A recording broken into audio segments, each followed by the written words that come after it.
বিদায়ী ২০২৫-২৬ অর্থবছরের প্রথম ১১ মাসে অর্থাৎ জুলাই থেকে মে মাস সময়ে দেশে যে পরিমাণ রেমিটেন্স এসেছে তার প্রায় ৬২% এসেছে মাত্র ৫টি দেশ থেকে। মূলত এসব দেশে বহু সংখ্যক বাংলাদেশি কর্মী ও প্রবাসী বসবাস করায় প্রবাসী আয়ের এই বড় অংশ এসেছে।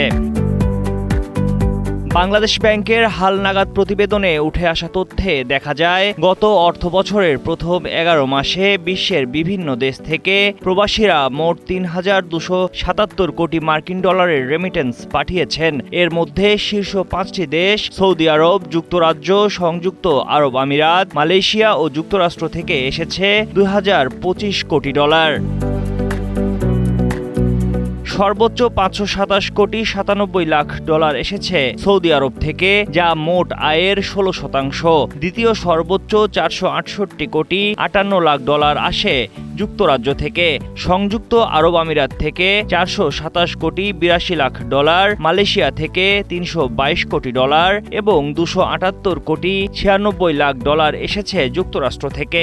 গত অর্থবছরের প্রথম ১১ মাসের মধ্যে ১০ মাসই এককভাবে রেমিটেন্সের শীর্ষ উৎস ছিল সৌদি আরব।